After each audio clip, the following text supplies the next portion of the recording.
ദൈവത്തെ ഗൗരവകരമായി എടുക്കുക. ദൈവാനുഭവത്തിൻ്റെ ഒരു ആദ്യ പാഠമാണത്. Take God serious. ഇപ്പോൾ നിങ്ങളാണെങ്കിലും ഇപ്പോഴേ ഈ ആരാധനയിൽ പങ്കെടുക്കുകയാണ്. നിങ്ങൾക്ക് വേണ്ട പല വിചാരം കൂടെ പങ്കെടുക്കാം. പകുതി ആരാധനയും കൂടി, പകുതി അടുക്കളയിൽ വിഷയം ചെയ്ത്, പകുതി ഫോണും അറ്റൻഡ് ചെയ്ത്, വന്നവൻ്റെ ഫോണെല്ലാം അറ്റൻഡ് ചെയ്ത്, ഇടയ്ക്കൊന്ന് അലലിയ പറഞ്ഞ് അങ്ങനെയുള്ള എല്ലാ തരത്തിലുള്ള അഭ്യാസങ്ങളോടും കൂടി വേണമെങ്കിൽ ഈ ആരാധനയിൽ പങ്കെടുക്കാം. ചിലർ വളരെ സീരിയസ് ആയിട്ട് ഞാൻ ആരാധനയുടെ മുമ്പിൽ നിൽക്കണം, ദൈവത്തിന് അകലമില്ല എന്ന് ചിന്തിക്കും. കൃപാസനവും ഞാനും തമ്മിൽ ചിലപ്പോൾ 4000 കിലോമീറ്റർ അകലെയായിരിക്കും നിങ്ങൾ നിൽക്കുന്നത് മറ്റു രാജ്യങ്ങളിലൊക്കെ. അപ്പോൾ നീ പരിശുദ്ധാത്മാവ് നിൻ്റെ മുന്നിൽ പറയും ദൈവത്തിന് അകലമില്ല. മനുഷ്യനാണ് ഈ 4000 കിലോമീറ്ററൊക്കെ പറയണത്, അല്ലെങ്കിൽ 9000 കിലോമീറ്ററൊക്കെ പറയും. ദൈവത്തിന് അകലമില്ല. ഞാൻ ആരാധനയിൽ വിശ്വാസത്തോടെ പങ്കെടുക്കുമ്പോൾ ഞാൻ കർത്താവിൻ്റെ അടുത്താണ് ഇരിക്കണത്. അപ്പോൾ ഈ ആരാധന അങ്ങനെ ഒരു ഗൗരവതരമായ ബുദ്ധിയോടുകൂടിയാണ് നിങ്ങൾ ആരാധനയുടെ ഓരോ വാക്കും, ഓരോ പ്രാർത്ഥനയും, ഓരോ വചനവും നിങ്ങൾ ശ്രദ്ധിക്കണത്. കൃപാസനത്തിൽ നിന്ന് ജോസഫ് അച്ഛനെ ശ്രദ്ധിക്കണമെന്ന് പറഞ്ഞാൽ അവിടെ വെച്ച് നിങ്ങളുടെ എല്ലാ മാർക്കും പോവും. അച്ഛന് ഒരു ഇപ്പോൾ കൃപാസന ആൾത്താര എക്സോ വൈ ആര് നിന്നാലും ഒരു ദൈവത്തിൻ്റെ ഉപകരണമാണ്. ദൈവത്തിന് ഈ സമയത്ത് നമ്മളോട് സംസാരിക്കാനുള്ള ഒരു തിരഞ്ഞെടുക്കപ്പെട്ട മാധ്യമമാണ്. ഇപ്പോൾ ദൈവമാണ് ഞങ്ങളോട് സംസാരിക്കണമെന്നുള്ളൊരു ബോധത്തിലാണ് ഭക്തിയോടെ, ഭയത്തോടെ, വിശ്വാസത്തോടെ നമ്മൾ ദൈവദൃസന്നിധിയിൽ ഇപ്പം നമ്മൾ എന്തെല്ലാം കൂലങ്കഷമായിട്ട് വിശ്ലേഷണ രീതിയിൽ പഠിച്ചാലും ഇതിൻ്റെ പ്രയോഗത്തിലാണ് വിഷയം ഇരിക്കുന്നത്. എന്നാ പഠിച്ചാലും നമുക്ക് 2 പ്രയോഗമാണുള്ളത്. നമ്മൾ എന്നോ പഠിച്ചാലും പ്രയോഗത്തിലാണ് കാര്യം ഇരിക്കുന്നത്. നമ്മൾ ദൈവം തൂക്കി നോക്കുന്നത് പ്രയോഗത്തിലാണ്. 2 പ്രയോഗം നമുക്ക് എളുപ്പമാണ്.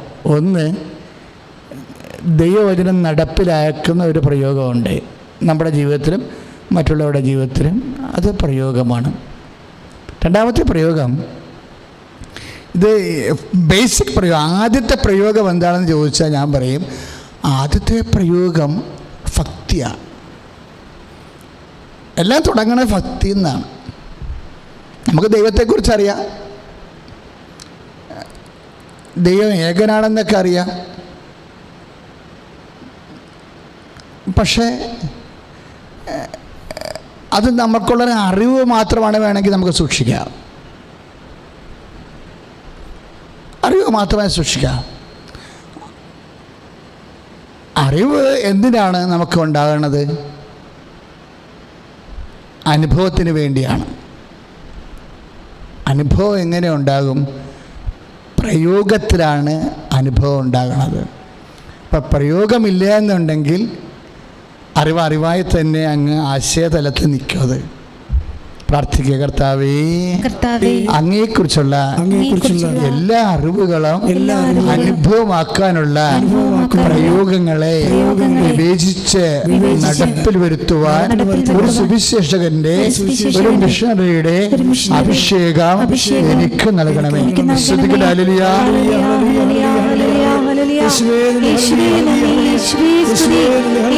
ആരാധന, ആരാധന, ആരാധന.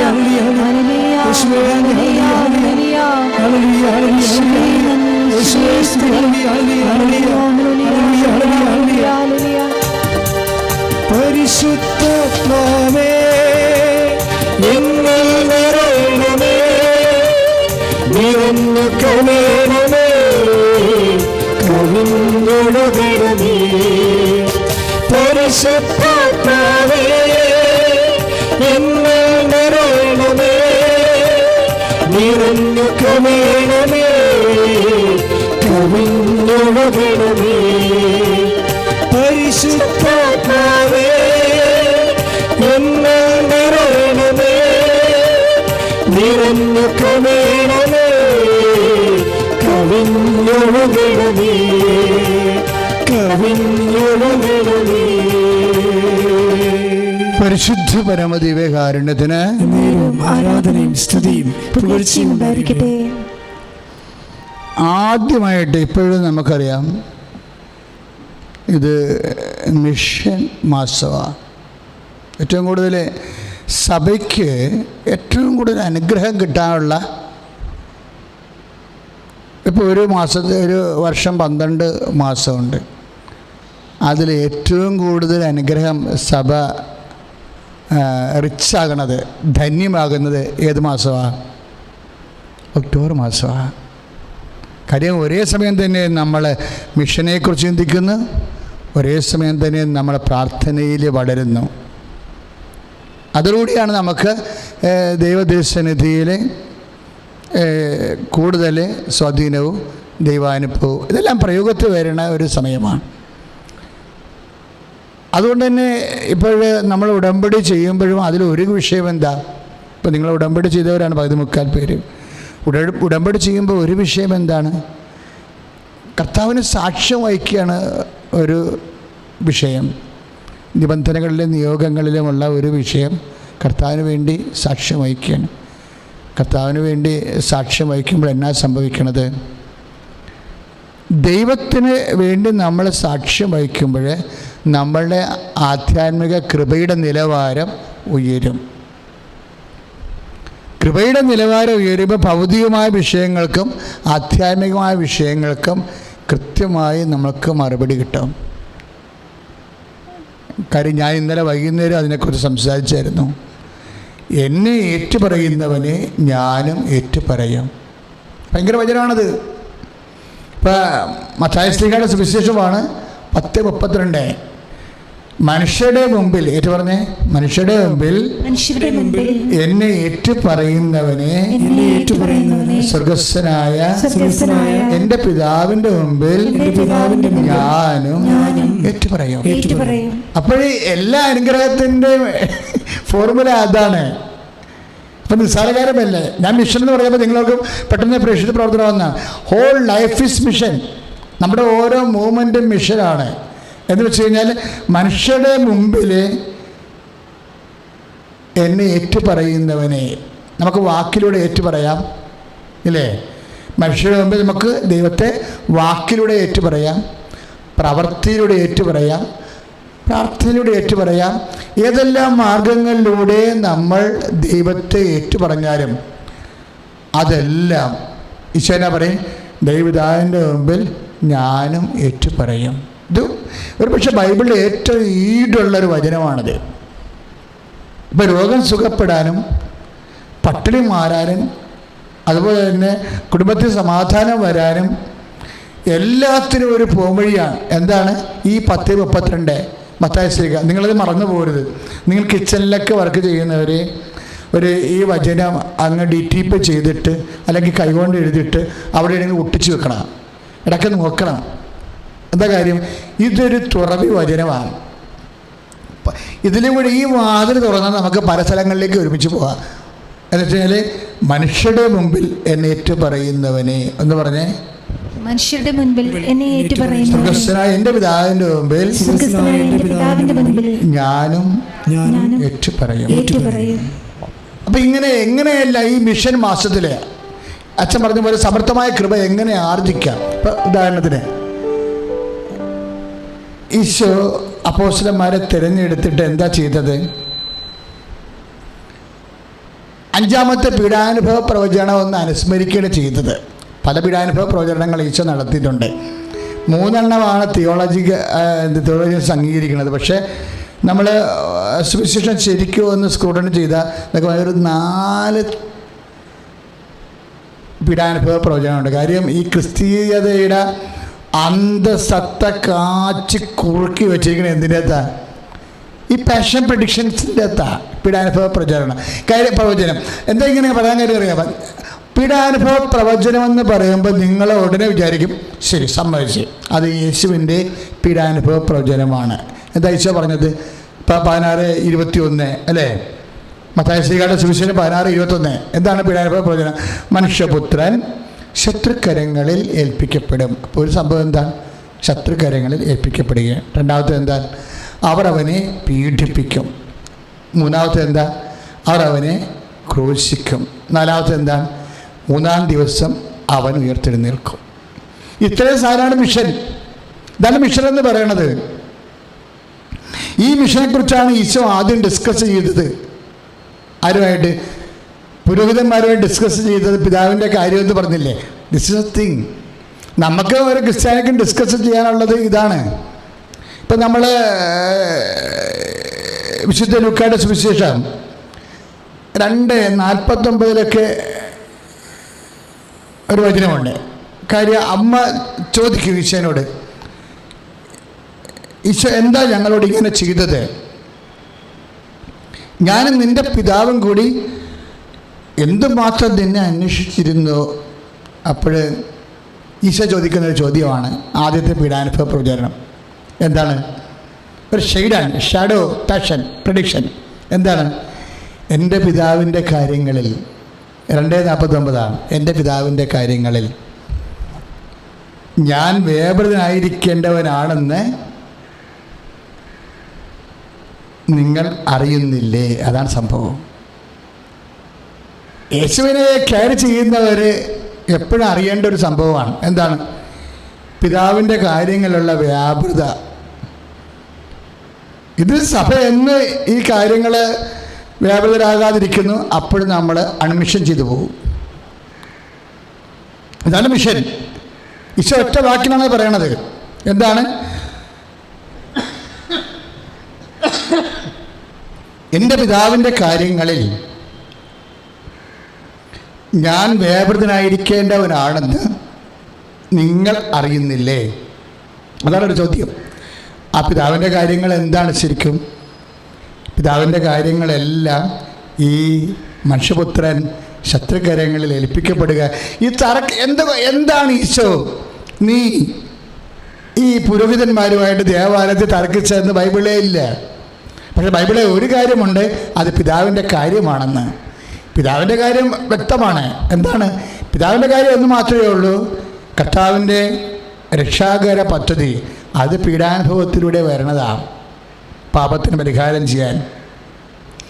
അപ്പോൾ മനുഷ്യപുത്രൻ ശത്രുക്കരങ്ങളിൽ ഏൽപ്പിക്കപ്പെടും, അവർ അവനെ പീഡിപ്പിക്കും, വധിക്കും, മൂന്നാം ദിവസം ഉയർത്തെഴുന്നേൽക്കുമെന്നുള്ള പിതാവിൻ്റെ കാര്യം.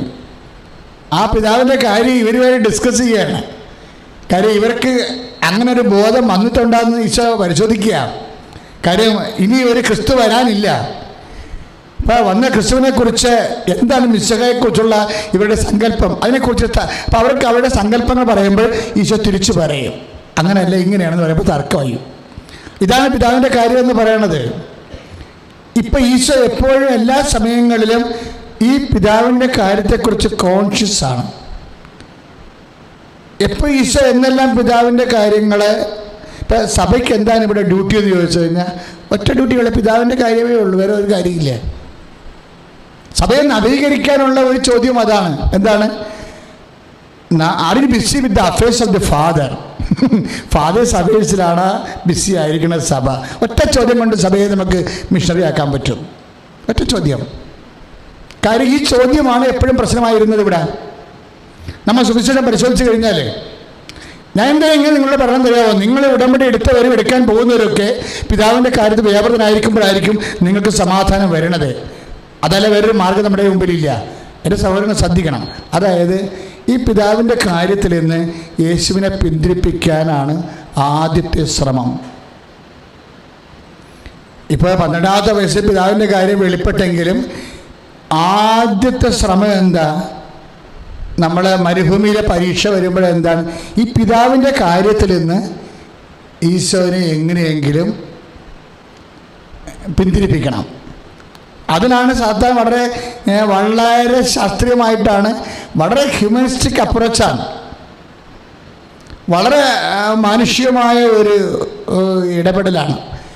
ഏറ്റവും കൂടുതൽ സിമ്പതിയോടുകൂടിയാണ്, ദൈവത്തെക്കാൾ സിമ്പതിയോടുകൂടി സാത്താൻ പ്രത്യക്ഷപ്പെടുന്ന സ്ഥലമാണ് മരുഭൂമി എന്ന് പറയുന്നത്. നമ്മുടെ ഈ മരുഭൂമികൾക്കുണ്ടാകുന്നൊരു പ്രശ്നം അതാണ്. ദൈവത്തെക്കാൾ സിമ്പതി സാത്താന് തോന്നുന്ന ഒരു സ്ഥലമാണ്. രോഗം വരട്ടെ, അല്ലെങ്കിൽ കടങ്ങൾ പെരുകട്ടെ, അല്ലെങ്കിൽ ഉറ്റവർ മരിക്കട്ടെ, നമ്മുടെ ജീവിതത്തിൽ മരുഭൂമി ഉണ്ടാകട്ടെ, അപ്പോഴേ ദൈവത്തെക്കാൾ സിമ്പിളായിട്ട് നമുക്ക് ദൈവത്തെക്കാൾ കമ്പാഷനേറ്റായിട്ട് അനുകമ്പയുള്ള ആളായിട്ട് സാത്താനെ നമുക്ക് ഫീൽ ചെയ്യാം. അപ്പോൾ പിതാവിൻ്റെ കാര്യത്തിന് ബദൽ സുവിശേഷം ആൻറ്റി ഗോസ്പലിംഗ് തുടങ്ങണം അവിടെ വെച്ചാണ്. ഇത് കണ്ടിന്യൂ ചെയ്യുകയാണ് ലോകം മുഴുവൻ. നമ്മൾ വളരെ വിജിലൻ്റായിട്ട് നിന്നില്ലെങ്കിൽ ഈ പിതാവിന് ഇതുപോലെ ഉണ്ടാകുന്ന സമയം നമുക്ക് അറിയാൻ പറ്റാതെ വരും. ഈശോയോട് സാത്താൻ ചോദിക്കുന്ന ചോദ്യമില്ലേ, നീ എന്തിനാണ് ഇങ്ങനെ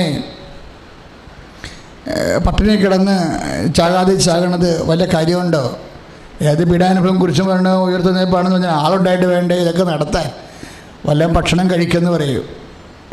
എന്നിട്ട് പറയും നിനക്ക് കഴിവുണ്ടല്ലോ എന്ന് പറയും. നിന്റെ പിതാവ് നിനക്ക് കഴിവ് തന്നിട്ടുണ്ടല്ലോ, കല്ലുകൾ അപ്പമാകാൻ കൽപ്പിക്കാൻ പറയും. അപ്പോൾ മാനുഷിക കാര്യങ്ങളിലേക്ക് ഈശോ 40 ദിവസം ഉപവസിച്ചത് പിതാവിൻ്റെ കാര്യങ്ങൾ, ദൈവിക കാര്യങ്ങളായിരുന്നു.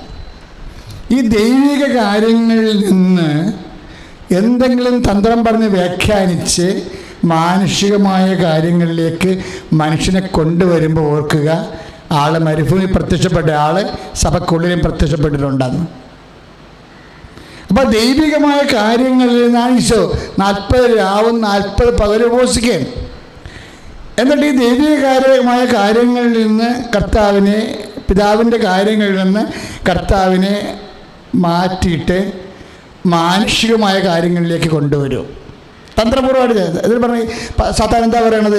എന്തിനാണ് നിങ്ങൾ വിശന്ന് എല്ലും തോലുമായിട്ട് നിൽക്കണത്? കല്ലുകളോട് അപ്പമാകാൻ പറയൂ എന്ന് പറയുന്നത് എന്താണ്? ദൈവിക കാര്യങ്ങൾ മാറ്റിപ്പിടിക്കൂ, മാനുഷിക കാര്യങ്ങൾക്ക് പ്രാധാന്യം കൊടുക്കൂ. സഭയ്ക്ക് എന്നും ഉണ്ടായിട്ടുള്ള പ്രലോഭനമാണിത്. അതായത് ദൈവിക കാര്യങ്ങളിൽ നിന്ന് തന്ത്രപൂർവ്വം മാനുഷികമായ ആത്മാക്കളുടെ വീണ്ടെടുപ്പ് എന്നുള്ള ആ മഹാരക്ഷ. ഇപ്പം തന്നെ നമ്മളുടെ ടി വിയിലൊക്കെ ചില അച്ഛന്മാരൊക്കെ സംസാരിക്കുന്നുണ്ടല്ലേ. അച്ഛന്മാരുടെ പേരൊന്നും ഞാൻ പറയണില്ല, എന്നാലും ഇവരുടെ വായിൽ നിന്ന് വന്നുള്ള ചില വാക്കുകൾ ഞാൻ പിടിച്ചെടുത്തിട്ടുണ്ട്. അവരെന്നാ പറയണമെന്നറിയാവോ? ജീസസ് ക്രിസ്തു ഒരു മൂല്യസംഹിതയായിട്ടാണ് ഞാൻ അവതരിപ്പിക്കുകയാണ്. ഈ ദിവസങ്ങളിൽ ഞാൻ ഷാലോൺ ടി വിയുടെ ഒരു അച്ഛൻ സ്ഥിരം അതിൻ്റെ പന്തിയുള്ളതാണ്, അങ്ങനെ സംസാരിച്ച ക്രിസ്തുവിന് ഒരു മൂല്യമായിട്ടാണ് ഞാൻ അവതരിപ്പിക്കണതെന്ന്. ഇത്ര തന്ത്രപരമായിട്ടാണ് സാത്താൻ കളിക്കണമെന്ന് അറിയാമല്ലോ. അതായത് ഇവിടെ ഈ പറഞ്ഞു വെക്കണത് എന്താണ്? ഇവിടെ വാല്യൂ സിസ്റ്റം മോശമായിരുന്നു, അത് കാരണം വാല്യൂ സിസ്റ്റം മൂല്യ വ്യവസ്ഥിതിയെല്ലാം ക്ലിയർ ചെയ്യാൻ വേണ്ടിയാണ് മനുഷ്യാവതാരം സംഭവിച്ചതെന്നാണ് പറയണത്. ഇതെവിടെ തന്നെ അവസാനിച്ചതെന്നറിയാവോ? അതായത് we are not promoting a value system. നമ്മുടെ മിഷനിൽ വന്നിരിക്കുന്ന ഏറ്റവും വലിയ അബദ്ധമാണ്. എന്താ സംഭവിച്ചിരിക്കുന്നത്? ക്രിസ്തു ഒരു വാല്യൂ സിസ്റ്റമായിട്ട് പ്രൊമോട്ട് ചെയ്യപ്പെടും. ഞാൻ ചോദിക്കട്ടെ, ക്രിസ്തുവിന് മുമ്പ് ഇവിടെ നല്ല വാല്യൂ സിസ്റ്റം ഇല്ലായിരുന്നോ? സത്യത്തിന് വേണ്ടി സാക്ഷ്യം വഹിച്ച ആദ്യ ആളാരാണ്? സോക്രട്ടീസാ. അത് എത്രയോ വർഷം മുമ്പാ. ഒരു മനുഷ്യൻ രക്ഷിക്കാൻ വേണ്ടി നമ്മുടെ രാജാവ്, ഒരു ഭാരതീയ രാജാവ് സ്വന്തം തൊടേന്ന് പ്രാവിനെ രക്ഷിക്കുന്ന കാരുണ്യമില്ലേ? അതൊരു വാല്യൂ സിസ്റ്റമാണ്. ബൈബിൾ പോലും ഞെട്ടണ വാല്യൂ സിസ്റ്റം ഇവിടെ ഉണ്ടായിരുന്നു. അപ്പം പുതിയൊരു വാല്യൂ സിസ്റ്റം ഉണ്ടാക്കാൻ വേണ്ടിയല്ല ക്രിസ്തു മനുഷ്യാവതാരം ചെയ്തത്. ഈ വാല്യൂ സിസ്റ്റം ഇനി പരസ്നേഹം, കരുണ, അല്ല ദൈവസ്നേഹം, അല്ല മനുഷ്യന് അങ്ങോട്ട് പങ്കുവെപ്പ്, ഇങ്ങനെയുള്ള കുറച്ച് വാല്യൂ സിസ്റ്റം പ്രൊമോട്ട് ചെയ്താൽ മതി എന്ന് പറയണത് ആരാണ്? നീ വിശക്കണില്ലേ? നിനക്ക് വിശക്കത്തില്ലേ? കല്ലുകളോട് അപ്പമാകാൻ പറയുന്ന മാനുഷിക കാര്യങ്ങളാണ്. We are proclaiming the person Jesus. നമ്മൾ ആരെ പ്രൊക്ലെയിം ചെയ്യണത്? വാല്യൂ അല്ല, നമ്മൾ പ്രൊക്ലെയിം ചെയ്യണത് ഒരു പേരാ, ഒരു നാമം, സിംഗിൾ നെയിം. എന്തിനാണ്? For the salvation of the mankind, we proclaim the single name. The single name is given, the name of Jesus Christ. അല്ലേ വാല്യൂ സിസ്റ്റമാണ്. അപ്പം തന്ത്രപരമായിട്ട് സഭയെ അട്ടിമറിക്കാൻ വേണ്ടി സഭയുടെ ആൾക്കാരെ തന്നെ സാത്താൻ ക്ലിയറായിട്ട് ഉപയോഗിക്കുന്നുണ്ട്. ഇപ്പോൾ തന്നെ എന്താണ്? ഭയങ്കരമായ പരിസ്ഥിതിവാദം കത്തുകയാണ് സഭയിൽ. തെറ്റാണെന്നൊന്നും ഞാൻ പറഞ്ഞിട്ടില്ല. പക്ഷെ ആദ്യ കാഴ്ചയാണെന്നേ ഉള്ളൂ കുഴപ്പം. ആദ്യ കാഴ്ചയാണ്. ഒരു അന്ധൻ്റെ കണ്ണിൽ കർത്താവ് ചേറ് പൂശില്ലേ? എനിക്ക് ആ സുവിശേഷം വായിക്കുമ്പോൾ തോന്നും ചേറല്ല ചാണാൻ പൂശണ്ടായിരുന്നെന്ന്. എന്താ കാര്യം അറിയോ? ഇവന് കണ്ണ് കാഴ്ച കൊടുത്തപ്പോഴേ ഇവൻ ഉടനെ പറഞ്ഞു, എന്താണ് നീ കാണുന്നതെന്ന് ചോദിച്ചു. 8:24. അപ്പോൾ ഈ അന്ധൻ പറയണേ, ഞാൻ മനുഷ്യരെ കാണുന്നുണ്ട്, ബട്ട് എന്താണ് ബട്ട്? അവർ മരങ്ങളെ പോലെ ഇരിക്കണേ. അതാണ് മർക്കോസ് 8:24. മനുഷ്യരെ പോലും മരങ്ങളായിട്ട് കാണുന്നൊരു കാലമില്ലേ? അതാണല്ലോ ഇപ്പോൾ സംഭവിക്കുന്നത്. മനുഷ്യരെ ഞാൻ കാണുന്നുണ്ട്, പക്ഷെ എന്ത് പറ്റി? മരങ്ങളെപ്പോലെ ഇരിക്കണോ ഫസ്റ്റ്. അപ്പം മനുഷ്യരെപ്പോലും മരങ്ങളായിട്ട് കാണുന്ന ഒരു കാഴ്ചയില്ലേ? അത് പറയുമ്പോൾ നമ്മളൊക്കെ മനുഷ്യനെപ്പോലെ, അപ്പോൾ മനുഷ്യനേക്കാൾ പ്രാധാന്യം മരങ്ങൾക്കായി. മനുഷ്യനെ കാണേണ്ട വാട്ടിൽ നമ്മൾ കാണുന്നത് എന്താണ്? മരങ്ങൾ. അപ്പം കർത്താവ് യവനെ പിടിച്ച് രണ്ടാമത് ഒന്ന് പൂശി വിട്ട്, എന്നിട്ടൊരു വാക്ക് പറഞ്ഞു കർത്താവ് 8:25 സൂക്ഷിച്ച് നോക്കടാന്ന് പറഞ്ഞു. അപ്പം നേരത്തെ നോക്കാനാണ് പറഞ്ഞത്. ആ ചേര പൂശിയിട്ട് പറഞ്ഞ് നോക്കാൻ പറഞ്ഞു. ഇപ്പം 2 പരിപാടിയാണ് അവിടെ നടക്കേണ്ടത്, മിഷനിൽ വരേണ്ടത്. ആദ്യം നോക്കാനാണ് പറഞ്ഞിരിക്കുന്നത്. നോക്കിയപ്പോൾ അവൻ മനുഷ്യരെ കണ്ടു, പക്ഷെ മരങ്ങളെപ്പോലെ ഇരിക്കണ്. അപ്പം കർത്താവ് രണ്ടാമത് കൈ തൊട്ട് ഇത് പറഞ്ഞ് സൂക്ഷിച്ച് നോക്കാൻ പറഞ്ഞ്. അപ്പോൾ അവൻ സൂക്ഷിച്ചു. അപ്പം 2 നോട്ടമാണ്. സഭ ഇപ്പം ആദ്യ നോട്ടത്തിലാണ്. എല്ലാം മരങ്ങൾ, എല്ലാം പരിസ്ഥിതി ഇല്ലാത്തതുകൊണ്ടില്ലെങ്കിൽ പിന്നെ എങ്ങനെ ഭൂമി നിലനിൽക്കും, ഭൂമി നിലനിന്നില്ലെങ്കിൽ പിന്നെ എങ്ങനെ മനുഷ്യരാശി നിലനിൽക്കും, ആദ്യ നോട്ടമാണ്. ഇനി കർത്താവ് രണ്ടാമത് തൊടുകയാണെങ്കിൽ അപ്പം വിവരം അറിയും. അപ്പം പറയാം, ഇപ്പം ശരിയായി. ഇപ്പം എന്താ? ഇപ്പം ഞാൻ മനുഷ്യനായിട്ട് തന്നെ കാണുന്നുണ്ട്. അപ്പം ഈശോ പറയും, ഇനിയും കുറച്ചുകൂടി വരികാറുണ്ട്, തൽക്കാലം പുറത്തേക്ക് ഇറങ്ങണ്ടെന്ന് പറയും. തൽക്കാലം അഭ്യാസം കൊണ്ട് പുറത്തോട്ട് ഇറങ്ങണ്ട. ആ വചനം കൊണ്ട് നമ്മൾ വായിച്ചാലേക്ക് ഒരു 8:27 പറയും, നീ വീട്ടിൽ പോയി ഇരുന്നാൽ മതി എന്ന് പറയും. വില്ലേജിലേക്ക്, ഗ്രാമങ്ങളിലെ ജനക്കൂട്ടത്തിലോട്ട് ഇറങ്ങണ്ടെന്ന് പറയും. പക്ഷേ നീ ദെക്കാപ്പോസിൽ പോയി കർത്താവ് നിനക്ക് വേണ്ടി ചെയ്ത കാര്യങ്ങൾ പറയാൻ പറയുന്ന ഭാഗങ്ങളുണ്ട്. അത്ഭുതം അടയാളം കഴിഞ്ഞു കഴിഞ്ഞാൽ, കാഴ്ച പ്രാപിച്ചു കഴിഞ്ഞാൽ ജനക്കൂട്ടത്തിലേക്കാണ് പോകേണ്ടത്. ഇവനോട് പറയാൻ പോകണ്ട, you are not a missionary. നീ ഇപ്പം കാഴ്ച കണ്ടത് ശരിയാണ്, പക്ഷേ ഈ കാഴ്ചയല്ല കാണേണ്ടത്. മനുഷ്യരെ കണ്ടു കഴിഞ്ഞാൽ ഉടനെ തോന്നണം, യേശു ക്രിസ്തുവിന്റെ വിശുദ്ധമായ രക്തത്താൽ വീണ്ടെടുക്കപ്പെട്ടിരുന്ന വ്യക്തിയാണിതെന്ന് തോന്നണ വരെ ഈ കാഴ്ച തുടർന്നുകൊണ്ടിരിക്കണം. അപ്പോഴാണ് വിഷയം വരുന്നത്. ഒരു മനുഷ്യനെ കണ്ടാൽ മരങ്ങളാണെന്ന് തോന്നും ആദ്യ കാഴ്ചയിൽ, രണ്ടാമത്തെ കാഴ്ചയിൽ മനുഷ്യനാണെന്ന് തോന്നും. പക്ഷേ എന്താണ് കാഴ്ച? മൂന്നാമത്തെ കാഴ്ച, ഒരു മനുഷ്യനെ കണ്ടാൽ തോന്നണം അവൻ യേശു ക്രിസ്തുവിന്റെ വിശുദ്ധമായ രക്തത്താൽ വീണ്ടെടുക്കപ്പെടേണ്ടവനാണ്, അവന് വേണ്ടി കൂടിയാണ് യേശു ക്രിസ്തു ക്രൂശിക്കപ്പെട്ടതെന്ന് തോന്നിയാൽ യു ആർ എ മിഷണറി. അപ്പം മാത്രമേ ഇതിന് പുറത്തിറങ്ങാൻ പറ്റത്തുള്ളൂ. അല്ലാതെ ഒരു കാലത്തോടെ കർത്താവ് പറയും, നീ വീട്ടിൽ പോയാൽ മതി, ആൾക്കാരുടെ കൂടെ അധികം ഇടപെടലുകളൊന്നും വേണ്ട, വീട്ടിൽ പോയി ഇരിക്കുക എന്ന് പറയും. നമ്മൾ ലോക്ക്ഡൗൺ ആയിട്ട് പോയിരിക്കാൻ പറയും. ആ സുവിശേഷം അവസാനിക്കാൻ അങ്ങനെയാണ്. 8:27. എൻ്റെ മക്കളെ, മിഷനെ കുറിച്ച് ഒരു വ്യക്തിയെ കണ്ടാൽ അവൻ യേശു ക്രിസ്തുവിനെ അറിയണം, അറിഞ്ഞവൻ ആഴപ്പെടണം എന്നൊരു ബോധ്യം നിനക്ക് ഉണ്ടായാൽ വി ഹാവ് നോ പ്രോബ്ലം. എന്താണ്? പിതാവിൻ്റെ കാര്യം നമ്മൾ ഏറ്റെടുത്താൽ പിന്നെ എന്ത് പറ്റും? ഞാൻ എന്നും പറഞ്ഞിട്ടുള്ള സുവിശേഷമാണ്. നമ്മൾ ദൈവത്തിൻ്റെ കാര്യത്തിൽ വേവൃതനാണെങ്കിൽ നമ്മുടെ കാര്യത്തിൽ ദൈവം വേവൃതനാകും. ഇപ്പം എപ്പോഴും നമ്മുടെ ഒരു പ്രാർത്ഥനയുടെയൊക്കെ ഒരു മിനിമം ഉദ്ദേശം എന്താ? നമ്മുടെ ജീവിതത്തിൽ ദൈവത്തിന് ഇടപെടുത്തണമല്ലേ? അതിൻ്റെ സിമ്പിൾ പ്രയോഗം എന്താ? ദൈവത്തിൻ്റെ കാര്യത്തിൽ നമ്മൾ ഇടപെടുക. എന്നും ഉള്ളൊരു പ്രശ്നം അതാണ്. ഈശോ ഈ പീഡാനുഭവ പ്രവചനം, മിഷൻ ഉൾക്കൊള്ളുന്ന പീഡാനുഭവ പ്രവചനമില്ലേ, നമ്മൾ 16:21 വായിച്ചത്, അത് 21-24 പറയുമ്പോൾ, അതായത് ഈശോ പീഡാനുഭവത്തെക്കുറിച്ച് പറയുമ്പോൾ, മിഷനെക്കുറിച്ച് പറയുമ്പോൾ, മനുഷ്യപുത്രൻ ശത്രുക്കരങ്ങളിൽ ഏൽപ്പിക്കപ്പെടും, അവർ അവനെ പീഡിപ്പിക്കും, വധിക്കും, 3-ാം ദിവസം ഉയർത്തെഴുന്നേൽക്കുമെന്നൊക്കെ പറയുമ്പോഴേ പത്രോസ് ബ്ലോക്ക് ചെയ്യുന്നത് നിനക്ക് സംഭവിക്കാതിരിക്കട്ടെ എന്ന് പറയും. അപ്പം മിഷനെ ബ്ലോക്ക് ചെയ്യുന്നതാണ്. മിഷനെ ബ്ലോക്ക് ചെയ്യാൻ ആദ്യത്തെ മാർപ്പാപ്പയെ തന്നെ പിശാച് തന്ത്രപൂർവ്വം അനുഭവിച്ചിരിക്കുന്ന ഒരു രംഗമാണത്. അപ്പോൾ കർത്താവ് പറയും, നീ പിന്നെ വന്നല്ലേ എന്നെ ദൈവിക കാര്യങ്ങളും മാനുഷിക കാര്യങ്ങളും അട്ടിമറിക്കാൻ വേണ്ടി. പണ്ട് മരുഭൂമി വെച്ച് പറഞ്ഞതാണ്, ദൈവിക കാര്യം അട്ടിമറിച്ചുകൊണ്ടാണ് മാനുഷിക കാര്യം പറഞ്ഞു കൊടുത്തത്. അപ്പമാകാൻ പറയും, വിശക്കണ എന്തിനാ, മര്യാദക്ക് ഭക്ഷണം കഴിച്ച് ജീവിക്കാൻ പറയും. അതാണ് മാനുഷിക കാര്യം. അവൻ പിന്നെയും വരും. അവൻ പിന്നെയും വന്നത് കണ്ട് കർത്താവിന് മനസ്സിലായി 10 ദിവസത്തിലൂടെ പാഷൻ മിഷൻ അട്ടിമറിക്കുകയാണ്. അപ്പോൾ കർത്താവ് ചോദിച്ച്, നീ പിന്നെയും വന്നല്ലേ, നീ മാനുഷിക കാര്യങ്ങളാണ് അന്വേഷിക്കണത്, ദൈവിക കാര്യങ്ങളല്ല എന്ന് പറയും. കണ്ട, സെയിം തിങ് ഈസ് റിപ്പീറ്റിംഗ്. ഇപ്പം നമ്മൾ പറയുന്ന പിതാവിൻ്റെ കാര്യങ്ങളാണ് ദൈവിക കാര്യങ്ങൾ. സുവിശേഷം 2 കാര്യങ്ങളാണ് നിൽക്കുന്നത്. ഒന്ന് മാനുഷിക കാര്യങ്ങളും ഒന്ന് ദൈവിക കാര്യങ്ങളും. ഇപ്പം ഈ മിഷനെ അട്ടിമറിക്കാൻ സാധ്യതയുള്ളതും ആത്മരക്ഷ അപകടപ്പെടുത്താൻ സാധ്യതയുള്ളത് എന്താണ്? ഈ ദൈവിക കാര്യങ്ങളെക്കാൾ റീസണബിളായിട്ട് മാനുഷിക കാര്യങ്ങൾ മധുരോധരമായിട്ട് അവതരിപ്പിക്കും. അതാരായിരിക്കും അവതരിപ്പിക്കുന്നത്? സാത്താനായിരിക്കും. സാത്താൻ ഗോ ബാക്ക് എന്ന് ഈശോ പറയും, നീ എൻ്റെ പുറകിൽ പോകാൻ പറയും, മുമ്പിൽ നിന്ന് മാറാമെന്ന് പറയും. സഭയിൽ നിന്ന് പല കാര്യങ്ങളോടും പ്രസ്ഥാനങ്ങളോടും ചിന്താഗതികളോടും എൻ്റെ മുമ്പിൽ മാറാൻ പറയാനുള്ള ദാർഢ്യം നഷ്ടപ്പെട്ട പോലെ തോന്നിപ്പോകുന്നതുകൊണ്ട് ഞാൻ പറഞ്ഞതാണ്. ശ്രുതികട്ടെ ഹല്ലേലൂയ, യേശുവേ സ്തോത്രം, ഹല്ലേലൂയ,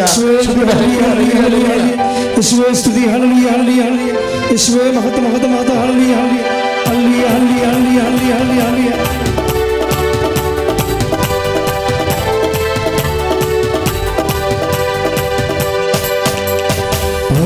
പരിശുദ്ധാത്മാവേ ശക്തി പകർന്നിടണേ, പരിശുദ്ധാത്മാവേ ശക്തി പകർന്നിടണേ, അവിടുത്തെ ആവശ്യമെന്ന് കർത്താവേ അറിയുന്നു, അവിടുത്തെ ആവശ്യമെന്ന് കർത്താവേ അറിയുന്നു. പരിശുദ്ധാത്മാവേ ശക്തി പകർന്നിടണേ, പരിശുദ്ധാത്മാവേ ശക്തി പകർന്നിടണേ. ആദ്യ നൂറ്റാണ്ടിലെ അനുഭവം പോൽ അതിശയം ലോകത്തിൽ നടന്നിടുന്ന, ആദ്യ നൂറ്റാണ്ടിലെ അനുഭവം പോൽ അതിശയം ലോകത്തിൽ നടന്നിടുന്ന, ആദ്യം പോലാത്മാവേ അധിക ബലം തരണേ, ആദ്യം പോലാത്മാവേ അധിക ബലം തരണേ. പരിശുദ്ധ പരമദിവ്യകാരുണ്യത്തിന് ആരാധനയും സ്തുതിയും പുകഴ്ചയും ഉണ്ടാകട്ടെ. പ്രിയമുള്ളവരെ, ഈ 1-ാം പീഡാനുഭവ പ്രവചനങ്ങളിലെ കർത്താവ് വേർതിരിക്കത്തില്ലേ മാനുഷിക കാര്യങ്ങളും ദൈവിക കാര്യങ്ങളും. ഇപ്പോൾ ദൈവിക കാര്യങ്ങൾ, പിതാവിൻ്റെ കാര്യങ്ങൾ ആത്മരക്ഷാ വിഷയങ്ങളാണ്. ആത്മരക്ഷാ വിഷയങ്ങൾക്ക് സ്വാഭാവികമായിട്ടും പീഡാനുഭവമുണ്ട്, കുരിശ് മരണമുണ്ട്, ഉയർത്തെഴുന്നേൽപ്പുണ്ട്. അതിൻ്റെ ആത്മരക്ഷാ ഘടകങ്ങളാണ്. ഇതിനെക്കുറിച്ച് സംസാരിക്കുമ്പോൾ ഇതിൽ നിന്ന് കർത്താവിനെ പിന്തിരിപ്പിക്കാൻ വേണ്ടി മാനുഷിക കാര്യങ്ങളെ സാത്താൻ പറയും. അപ്പോൾ സാത്താൻ ഈശോ കറ്റി വെച്ചും 10 ദിവസം കൊണ്ട് പറയും, ആരെങ്കിലും എന്നെ അനുഗമിക്കാൻ ആഗ്രഹിക്കുന്നുണ്ടെങ്കിൽ നിങ്ങൾ സ്വയം പരിത്യജിക്കണം, തൻ്റെ കുരിശും എടുത്തുകൊണ്ട് എൻ്റെ പിന്നാലെ വരണം. ഇപ്പം നമ്മൾ താഴേക്ക് വരുമ്പോൾ 16, 24 വചനങ്ങൾ വരുമ്പോൾ മത്തായി 16, 24, അതായത് ആരെങ്കിലും എന്നെ അനുഗമിക്കാൻ ആഗ്രഹിക്കുന്നുണ്ടെങ്കിൽ അവർ സ്വയം പരിത്യജിച്ച് തൻ്റെ കുരിശുമെടുത്ത് എൻ്റെ പിന്നാലെ വരട്ടെ. ഞാൻ എന്താ ഇങ്ങനെ ഈ വചനത്തിൽ ഇങ്ങനെ പറന്ന് നിൽക്കണം എന്താണെന്നറിയാവോ? ഈ പാഷൻ പെഡിഷൻ കഴിഞ്ഞിട്ടുണ്ടാകുന്ന വചനങ്ങൾ, ഈ വചനത്തിൽ നിന്നാണ് ഫ്രാൻസിസ് അസീസി ഉണ്ടായത്. അടുത്ത വചനമുണ്ട്, അടുത്ത വചനത്തിൽ നിന്നാണ് ഫ്രാൻസിസ് സേവർ ഉണ്ടായത്. This is mission. ആദ്യം ഞാൻ പറഞ്ഞത് മനസ്സിലായില്ലല്ലോ, ഇപ്പം മനസ്സിലായില്ലേ? അതായത് ഈ പീഡാനുഭവ പ്രവചനങ്ങൾക്ക് മാനുഷിക കാര്യങ്ങൾ ആണ് നീ അന്വേഷിക്കുന്നത്, ദൈവിക കാര്യങ്ങളല്ല എന്ന് പറഞ്ഞിട്ട് ഈശോ 2 ദൈവിക കാര്യങ്ങൾ പറയുന്നുണ്ട്. എന്തൊക്കെയാണ് പറയണത്? ഇതാണ് മിഷൻ. അതായത് ഒന്ന് ഇതാണ് 16, 24 യേശു ശിഷ്യന്മാരോട് അരുളി ചെയ്തു, ആരെങ്കിലും എന്നെ അനുഗമിക്കാൻ ആഗ്രഹിക്കുന്നെങ്കിൽ അവൻ തന്നെ പരിത്യജിച്ച് തൻ്റെ കുരിശുമെടുത്ത് എൻ്റെ പിന്നാലെ വരട്ടെ. ഇതാണ് ഒരു ദൈവിക കാര്യം. ഇത് ദൈവിക കാര്യമാണെന്ന് ഇത് 10,000 മനുഷ്യർ ഈ വചനം വായിച്ചിട്ടുണ്ട്. പക്ഷെ അതിൽ നിന്ന് ഒരു ഫ്രാൻസിസ് അസീസിയാണ് ഉണ്ടായുള്ളത്. എന്താ കാര്യം? അഭിഷേകം കിട്ടിയത് ആ മനുഷ്യനെയാണ്. ഇതിന് അന്തർധാനം എന്ന് പറഞ്ഞാൽ ദൈവത്തിൻ്റെ മനസ്സാണ്. ദൈവത്തിൻ്റെ മനസ്സാണ് വചനം. ദൈവത്തിൻ്റെ വചനമെന്ന് പറയുമ്പോഴേ അതിനെ എക്സ്പ്ലെയിൻ ചെയ്തിട്ട് മധുരോധരമായ മാനുഷിക കാര്യങ്ങളാക്കി മറ്റുള്ളവർക്ക് അപ്പീരിങ് ആയിട്ട് മാറ്റിയിട്ട് അപ്ഡേഷൻ നടക്കുന്ന ഒരു പ്രലോഭനമില്ലേ? മരുഭൂമി തുടങ്ങിയ പ്രലോഭനമാണല്ലോ അതിപ്പോൾ സ്റ്റിൽ കണ്ടിന്യൂസ്. അതാണ് അസിസിയെ ജനിപ്പിച്ചത്. അതിന് താഴെ വരുമ്പോൾ എന്താണ്? സ്വന്തം ജീവൻ രക്ഷിക്കുവാൻ ആഗ്രഹിക്കുന്നവൻ അത് നഷ്ടപ്പെടുത്തും. എന്നാൽ ആരെങ്കിലും എനിക്ക് വേണ്ടി ജീവൻ നഷ്ടപ്പെടുത്തിയാൽ അത് കണ്ടെത്തും. അവിടെ വരെയാണ് ഫ്രാൻസിസിനെ അസിസിയെ അഭിഷേകം ചെയ്തത്. ആരെങ്കിലും എനിക്ക് വേണ്ടി ജീവൻ, അതിന് 16:25 മത്തായിയുടെ സുവിശേഷം, ആരെങ്കിലും എനിക്ക് വേണ്ടി ജീവൻ നഷ്ടപ്പെടുത്തിയാൽ അത് കണ്ടെത്തും. അതുകൊണ്ടാണ് മിഷൻ അദ്ദേഹം സുൽത്താൻ്റെ അടുത്ത് പോയി സുവിശേഷം പ്രസംഗിച്ചു. സുവിശേഷ ശുശ്രൂഷകരെ മോസ്കിലുള്ള സഹോദരങ്ങളോട് കർത്താവിനെക്കുറിച്ച് പറഞ്ഞു വിട്ടേ. അതാണ് ഫ്രാൻസിസ്. ഈ വചനത്തിൽ നിന്നുണ്ടായതാണ്. അതിൻ്റെ താഴെയുണ്ട്, ആരെങ്കിലും എനിക്ക് വേണ്ടി ജീവൻ നഷ്ടപ്പെടുത്തിയാൽ. ആ മോസ്കിലേക്ക് പറഞ്ഞു വിട്ട് 5 പേരുടെ ജീവനും പോയി. അവർക്കാർക്കും അഭിമാനവും കർത്താവിനെക്കുറിച്ച് സാക്ഷ്യം വഹിച്ചുള്ള സന്തോഷമാണുള്ളത്. ഫ്രാൻസിസിൻ്റെ ഈ വശങ്ങളൊന്നും ആരും ഡിസ്കസ് ചെയ്യണില്ല. ഫ്രാൻസിസ് മുയലിനെ സ്നേഹിച്ച്, ഫ്രാൻസിസ് മരങ്ങളെ നാണം കെട്ട വ്യാഖ്യാനമാണ് ഈ കാര്യങ്ങൾ വരുന്നത്. ആത്മാവിനെ വെറുതെ സഭയുടെ ചൈതന്യം പോയതല്ലേ, പ്രയോട്ടിക്ക് വന്ന മിസ്റ്റേക്കാണ്. ഫ്രാൻസിസ് എന്ന് പറഞ്ഞാൽ ആരാണ്? ആത്മാക്കളെ വീണ്ടെടുക്കാൻ വേണ്ടി രണ്ടാമത്തെ ക്രിസ്തുവൊന്നും വിളിക്കേണ്ട കാര്യമില്ല. അതൊക്കെ വലിയ മണ്ടത്തരാണ്. കാര്യത്തിൽ ക്രിസ്തുവിനെ ന്യൂനീകരിക്കാൻ പറ്റുമോ? മനുഷ്യന്മാർക്ക് ക്രിസ്തുവിൻ്റെ പേരിട്ട് രണ്ടാമത്തെ ക്രിസ്തുവാണ്, മൂന്നാമത്തെ ക്രിസ്തുവാണ്. ചില ഫേസ്ബുക്ക് പേജ് ഞാൻ കണ്ടായിരുന്നു. അതായത് രണ്ടാമത്തെ ക്രിസ്തു കഴിഞ്ഞിട്ട് മൂന്നാമത്തെ ക്രിസ്തുവിന് സാധ്യതയുണ്ട്, അത് നിനക്ക് ട്രൈ ചെയ്യാമെന്ന്. കൊള്ളാം, നല്ല പരിപാടിയായി. ക്രിസ്തുവിനെ ചുമ്മാ ഇങ്ങനെ പറഞ്ഞ് ആക്കിക്കളയും. നമുക്ക് ആർക്കും ക്രിസ്തു ആകാൻ പറ്റത്തില്ലേ? അത് വേറെ ലെവലാണ്. നമുക്ക് അങ്ങനെ ആവശ്യമില്ലാത്ത പ്രലോഭനങ്ങൾ വേണ്ട.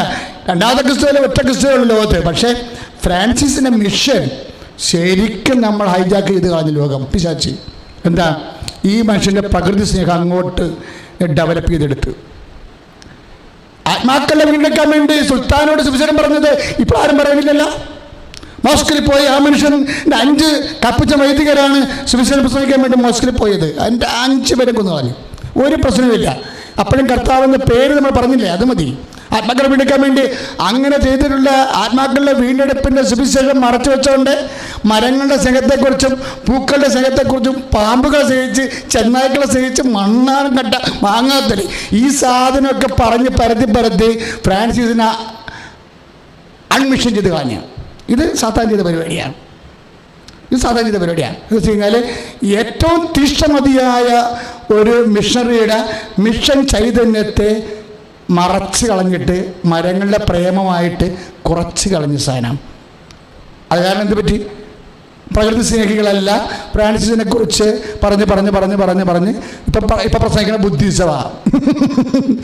നിങ്ങളെ വരികൾക്കിടെ വായിക്കുന്നില്ല. പല അണ്ണന്മാരും ക്രിസ്തുവിനെ കുറിച്ച് വളരെ മനോഹരമായിട്ട് സാഹിത്യ രൂപത്തിലൊക്കെ ടി വിയൊക്കെ കുത്തിട്ട് പറയുന്നില്ലേ, മൊത്തം ബുദ്ധിസവാ.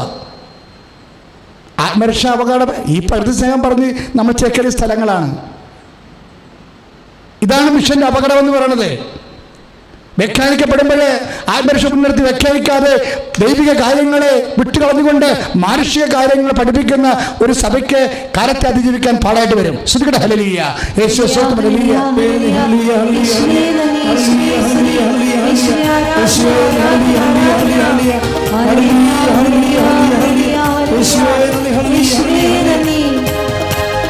ലോകത്തിൽ മോഹം വിട്ടോടിടുവാൻ സാത്താന്റെ ശക്തി ജയിച്ചിടുവാൻ, ലോകത്തിൽ മോഹം വിട്ടോടിടുവാൻ ഞങ്ങൾ സാത്താന്റെ ശക്തി ജയിച്ചിടുവാൻ, ധീരതയോടെ സേവ ചെയ്യാം അഭിഷേകം ചെയ്തിടണേ, ധീരതയോടെ സേവ ചെയ്യാം അഭിഷേകം ചെയ്തിടണേ. പരിശുദ്ധാത്മാവേ ശക്തി പകർന്നിടണേ. പരിശുദ്ധാത്മാവേ ശക്തി പകർന്നിടണേ. പരിശുദ്ധ പരമദിവ്യകാരുണ്യത്തിന് ആരാധനയും സ്തുതി പുകഴ്ചയും ഉണ്ടായിരിക്കട്ടെ. അതിൻ്റെ അടുത്ത വചനം എന്താണെന്ന് 26 മത്തായി 16:26 ഒരുവൻ ലോകം മുഴുവൻ നേടിയാലും സ്വന്തം ആത്മാവിനെ നഷ്ടപ്പെട്ടാൽ അവന് എന്ത് പ്രയോജനം? ഇപ്പം ലോകമെന്ന് പറയുന്നത് എന്താണ്? മാനുഷിക കാര്യം. ആത്മാവിനെ നഷ്ടപ്പെടാതിരിക്കുക എന്നുള്ളത് ദൈവിക കാര്യം. 2 കാര്യങ്ങളേ ഉള്ളൂ. ഇതിങ്ങനെ ഫോളോ ചെയ്യണേ, അന്ത്യം വരെ ഫോളോ ചെയ്യുന്നുണ്ട്. ഞാൻ എൻ്റെ പിതാവിൻ്റെ കാര്യത്തിൽ വ്യാപകനായിരിക്കേണ്ടവരാണെന്ന് അറിയില്ലേ എന്ന് ചോദിക്കുന്ന 12-ാം വയസ്സിൽ ദ മിഷൻ കോൺഷ്യസ് കർത്താവിന് രൂപപ്പെട്ട് വരികയാണ്. ആ മിഷൻ കോൺഷ്യസ് ഇങ്ങനെ കണ്ടിന്യൂ ചെയ്തിട്ട് ഇപ്പം എന്നാ ചോദിക്കണത്? ലോകം മുഴുവൻ നേടിയാലും 26 വരുമ്പോഴേ 16-26 ലോകം മുഴുവൻ നേടിയാലും മത്തായിയുടെ സുവിശേഷം നിൻ്റെ ആത്മാവ് നഷ്ടപ്പെട്ടാൽ എന്ത് പ്രയോജനം? അവിടെയുണ്ട്. ലോകം മുഴുവൻ നേടുക എന്നുള്ളത് മാനുഷിക കാര്യമാണ്. ലോകത്തിന് ഇമ്പമുള്ളത് സംസാരിക്കുക, മീഡിയയ്ക്ക് ഇമ്പമുള്ളത് സംസാരിക്കുക. ജനാധിപത്യത്തിൻ്റെ തന്നെ ഒരു വശമാണ് മാധ്യമാധിപത്യം. പക്ഷേ പലപ്പോഴും നമ്മൾ ശ്രദ്ധിക്കേണ്ടത് സാത്താനിൽ നിന്ന് നേരിട്ട് വരുന്നില്ല, പക്ഷേ മാധ്യമങ്ങളെ ഉപയോഗിക്കുന്നുണ്ട് ഭംഗിയായിട്ട്. സാത്താനെ മാധ്യമം കൈകാര്യം ചെയ്യണത് സാത്താനാണെന്നല്ല പറഞ്ഞതിൻ്റെ അർത്ഥം. ആത്മീയ വിഷയങ്ങൾ സംസാരിക്കുകയാണെന്നുണ്ടെങ്കിൽ ഓരോ കാലത്തും അജണ്ടകൾ തീരുമാനിക്കുന്നത് ആരാണ്? മാധ്യമങ്ങളാണ്. അവസാന കാലങ്ങളിൽ ഓരോരുത്തരും ഇഷ്ടപ്പെട്ട വചനങ്ങൾ പറയുന്നവരെ ജനം വിളിച്ചു വരുത്തുമെന്ന് പറയണില്ലേ? ഇമ്പമായിട്ടുള്ള കാര്യങ്ങൾ പറയുന്നവരെ വിളിച്ചു വരുത്തുമെന്ന്. ഇമ്പമുള്ള കാര്യങ്ങൾ, ഇമ്പമില്ലാത്ത കാര്യങ്ങളുണ്ടാവും. ആത്മാക്കൾ വീണ്ടെടുക്കുന്ന കാര്യം ഇമ്പമില്ലാത്ത കാര്യമാണ്. അത് വിട്ടുകളയെന്നാണ് പറയണത്.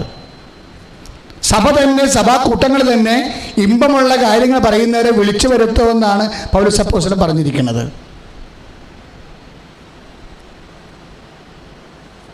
ഇപ്പം എന്താ പറയണത്? ലോകം മുഴുവൻ നേടിയാലും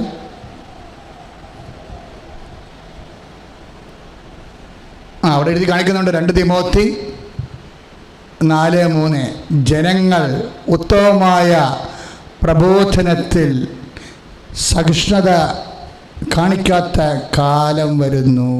ബ്യൂട്ടിഫുൾ. അതാണ് സാധനം. പരിശുദ്ധാത്മാവ് പൗലോസ് അപ്പോസ്തലൻ പറഞ്ഞതാണ്, ഉത്തമമായ പ്രബോധനത്താൽ. എന്നിട്ട് പിന്നെ താഴെ എഴുതിയിരിക്കുന്നത് എന്താണെന്ന് അറിയാവോ? അതായത് ശുശ്രൂഷയിൽ ആവേശം കൊള്ളുകയാൽ അവർ തങ്ങളുടെ അഭിരുചിക്ക് ചേർന്ന പ്രബോധകരെ വിളിച്ചുകൊണ്ട് വരുമെന്ന്. അതാണ് സംഭവം. ഈ അഭിരുചികളെ അമൂലിൻ്റെ കുര്യൻ ചേട്ടനില്ലേ ഒരിക്കൽ പറഞ്ഞായിരുന്നു, എനിക്ക് വേണമെങ്കിൽ ഒരു ആഴ്ച കൊണ്ട് I can change the taste of the country എന്ന്. ഇന്ത്യയുടെ രുചികളെ മാറ്റാൻ പറ്റുമെന്ന്. ഇതുപോലെ തന്നെയാണ് അഭിരുചികളെ, മനുഷ്യൻ്റെ അഭിരുചികളെ. അതൊരു അജണ്ടയാണ്. അത് നിശ്ചയിക്കുന്നത് ആരാണ്? മാധ്യമങ്ങളാണ്. ഒരു കാലഘട്ടത്തിൽ അഭിരുചികരമായ കാര്യങ്ങളെ വളരെ PR വർക്ക് ചെയ്ത് ഡിസൈൻ ചെയ്തിട്ട് സിൻഡിക്കേറ്റ് പോലെ വ്യവസ്ഥാപിതമായിട്ട്, ശാസ്ത്രീയമായിട്ട്, സംഘടിതമായിട്ട് സമൂഹത്തിൽ അവതരിപ്പിച്ച് കഴിയുമ്പോൾ ജനം അതിൻ്റെ പിന്നാലെ പായും. ഇപ്പം നമ്മുടെ വെള്ളിമുങ്ങൊക്കെ സംഭവിച്ച പോലെ. വെള്ളിമുങ്ങ എന്ന് പറഞ്ഞാൽ ചുങ്ങ ഒരു കണ്ടപ്പടിക്കുന്ന സാധനമാണ്. എൻ്റെ തൈക്കടുത്തിരിപ്പള്ളി 2 ഇരിപ്പുണ്ടായിരുന്നു. ഒരു സുപ്രഭാതത്തിലെ മാധ്യമങ്ങളിലൂടെ ഇതൊരു ഭയങ്കര ഭാഗ്യപക്ഷിയാണെന്നുള്ള സാധനം അച്ഛൻ്റെ കയറ്റി വിട്ടു. എൻ്റെ അമ്മേ, അവസാനം വന്നപ്പോൾ 10 ലക്ഷം രൂപയായി ഒരു വെള്ളിമുങ്ങയ്ക്ക്. ഇത് കള്ളത്തരമാണ്, ഇത് സ്റ്റണ്ടാണെന്ന് പിന്നീട് മാധ്യമങ്ങൾ പറഞ്ഞപ്പോൾ ഇപ്പം വെള്ളിമുങ്ങയെ കാണാൻ കൂടിയില്ല, ആർക്കും വേണ്ട.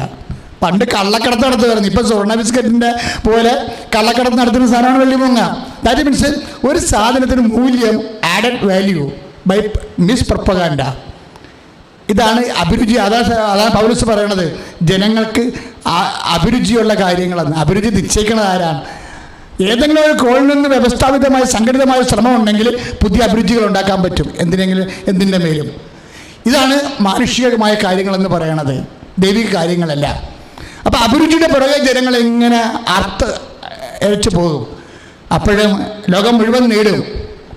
നടത്തല മീശ പറഞ്ഞില്ലല്ലോ.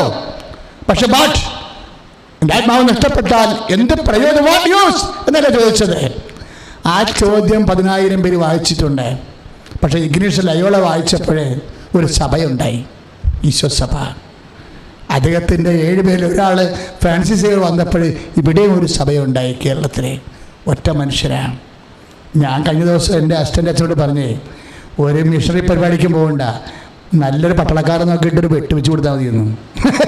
എന്താ കാര്യം വെച്ച് കഴിഞ്ഞാൽ, മര്യാദക്കൊരു വെട്ടിയ ആ കന്യാസ്ത്രീ വെട്ടുകൊണ്ട് ഈ മനുഷ്യൻ ഇഗ്നേഷ്യസ് ആശുപത്രി കിടക്കുമ്പോൾ ആ കന്യാസ്ത്രീ 3 പ്രാവശ്യം കൊണ്ട് വചനം കൊടുത്ത് 3 പ്രാവശ്യം എറിഞ്ഞ് 4ാമത്തെ പ്രാവശ്യം എടുത്ത് വായിച്ചപ്പോഴാണ് ഈ ലോകം മുഴുവൻ നേടിയാലും ആത്മാവ് നഷ്ടപ്പെട്ടാൽ എന്ത് പ്രയോജനം?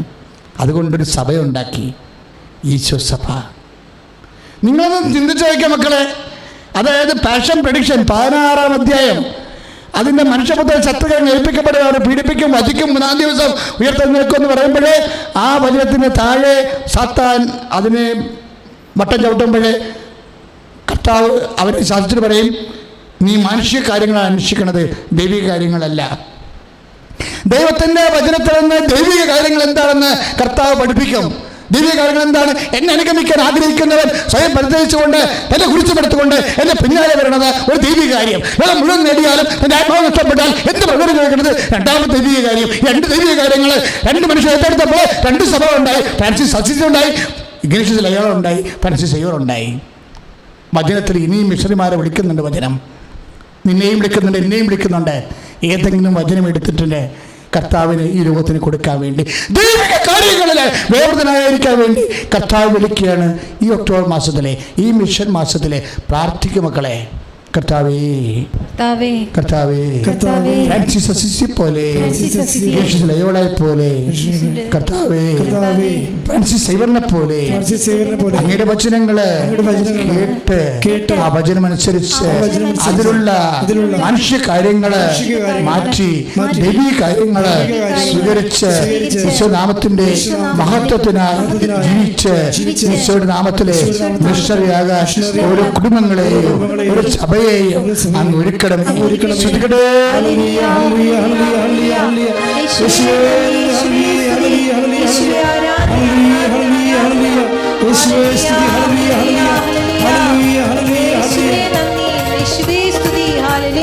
താതന്റെ വാഗ്ദാനമേ, പരിശുദ്ധനായ താതന്റെ വാഗ്ദാനമേ, പരിശുദ്ധനായ ഉന്നത ശക്തി നിത്യസഹായക ഞങ്ങളിൽ നിറയണമേ. ഉന്നത ശക്തി നിത്യസഹായക ഞങ്ങളിൽ നിറയണമേ, ഞങ്ങളിൽ നിറയണമേ. പരിശുദ്ധ പരമദിവ്യകാരുണ്യത്തിന്, പരിശുദ്ധ പരമദിവ്യകാരുണ്യത്തിന്. ഇവിടെവരെ നിങ്ങൾ പരിശുദ്ധ അമ്മയുടെ മധ്യസ്ഥത്തിലെ ദിവ്യകുർബാനയെ നിങ്ങൾ സൗഖ്യം പ്രാപിക്കുന്ന സമയമാണ്. വളരെ ഏകാഗ്രതയോടെ ജാഗ്രതയോടെ ഇരിക്കണം. അമ്മ പരിശുദ്ധ ദേവമാതാവ് പ്രത്യക്ഷപ്പെട്ട ഇടത്തിൽ നിന്ന് അമ്മയുടെ മധ്യസ്ഥത്തിലെ ഈശോനാമത്തിൽ ദൈവം നിങ്ങളെ സുഖപ്പെടുത്തുന്ന സമയമാണ്. ശ്രുതികട്ടെ ശ്രുതികട്ടെ. ഹല്ലേലൂയ.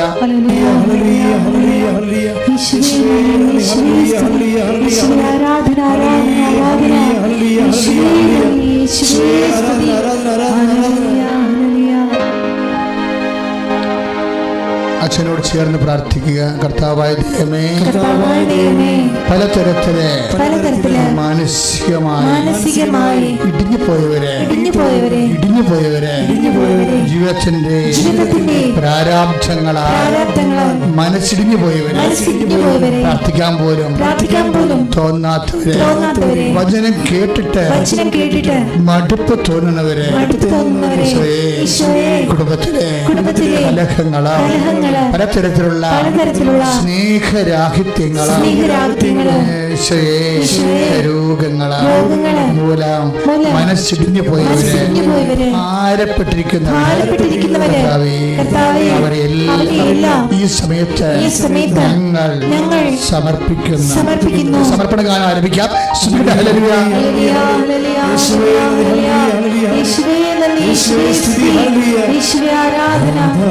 സമർപ്പിക്കുന്നു, എന്നെ സമർപ്പിക്കുന്നു, പൂർണ്ണമായർപ്പിക്കുന്നു, കാഴ്ചയായർപ്പിക്കുന്നു, സമർപ്പിക്കുന്നു, എന്നെ സമർപ്പിക്കുന്നു, പൂർണ്ണമായർപ്പിക്കുന്നു, കാഴ്ചയായർപ്പിക്കുന്നു. പരിശുദ്ധ പരമദിവ്യകാരുണ്യത്തിന് പ്രിയമുള്ളവരെ, നമ്മളെ മേഖലകളെല്ലാം സമർപ്പിക്കുകയാണ്. നിങ്ങൾ അച്ഛൻ കാണിക്കണ പോലെ നെഞ്ചത്ത് ഇങ്ങനെ കൈവച്ച് പ്രാർത്ഥിച്ചുകൊണ്ടിരിക്കണം. ആദ്യം പരിശുദ്ധ അമ്മ വഴി നമ്മളതെല്ലാം ഈശോയ്ക്ക് സമർപ്പിക്കുകയാണ്. അതിനുശേഷം നമുക്ക് അഭിഷേക പ്രാർത്ഥന ചെല്ലുമ്പോൾ നിങ്ങൾക്ക് സാക്ഷ്യം പറയാൻ പറ്റുന്ന രീതിയിൽ ദൈവകുർബാനയിൽ നിന്ന് ശക്തി എഴുന്നള്ളി വന്ന് നിങ്ങളെ സാന്ത്വനപ്പെടുത്തുകയും സൗഖ്യപ്പെടുത്തുകയും ചെയ്യും. പ്രാർത്ഥിക്കുക. കർത്താവേ, മനസ്സ് തളർന്ന വ്യക്തികളെ അങ്ങേക്ക് സമർപ്പിക്കുന്നു. പലതരത്തിലെ ശിരസ്സിന് രോഗമുള്ള കുഞ്ഞുങ്ങള്, നടക്കാത്ത കുഞ്ഞുങ്ങള്, പല വലിയ കുഞ്ഞുങ്ങള്, കിടന്നുപോയ കുഞ്ഞുങ്ങള്, പലതരത്തില് ജനിതകമായ വേദനയുള്ള രോഗങ്ങളുള്ള കുഞ്ഞുങ്ങളെ കർത്താവേ ഇപ്പോഴും സ്പർശിക്കണമേ. അമ്മയുടെ മധ്യസ്ഥത്തിൽ ഞങ്ങൾ പ്രാർത്ഥിക്കുന്നു. അത്തരം കുഞ്ഞുങ്ങളെ ഇപ്പോൾ സ്പർശിക്കണമേ. ശ്രദ്ധിക്കട്ടെ.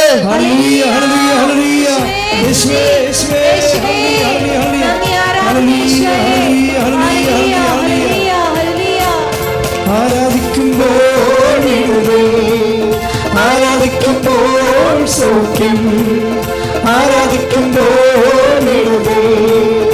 ആരാധിക്കുമ്പോൾ സൗഖ്യം, ദൈവം തേടി അമ്മാവി സമാധാന സന്തോഷം ദാനമായ നൽകിടും. ദൈവം തേടി ആത്മാവി സമാധാന സന്തോഷം ദാനമായ നൽകിടും. പരിശുദ്ധ പരമദിവ്യകാരുണ്യത്തിന് ആരാധനയും സ്തുതിയും പുകഴ്ചയും ഉണ്ടായിരിക്കട്ടെ. മക്കളെ, ഹൃദയവേദനയായിട്ട് ബ്ലോക്കായിട്ട് വാൽവിനെ മിസ്റ്റേക്കായിട്ട് ആശുപത്രിയിൽ പ്രവേശിപ്പിച്ച മുഴുവൻ രോഗികളെ നമുക്ക് പ്രാർത്ഥിക്കാം. എൻ്റെ പഴയൊരു സഹപ്രവർത്തകനായ ദാസ് ഹോസ്പിറ്റലാണ്. അദ്ദേഹത്തെ ഞാനിപ്പോഴും പ്രത്യേകം അനുസ്മരിച്ചുകൊണ്ട് പ്രാർത്ഥിക്കുകയാണ്. ഇതുപോലെ കൊറോണ ബാധിച്ച് പല വീടുകളിലും സെൻ്ററുകളിലും താമസിക്കുന്നവരുണ്ട്.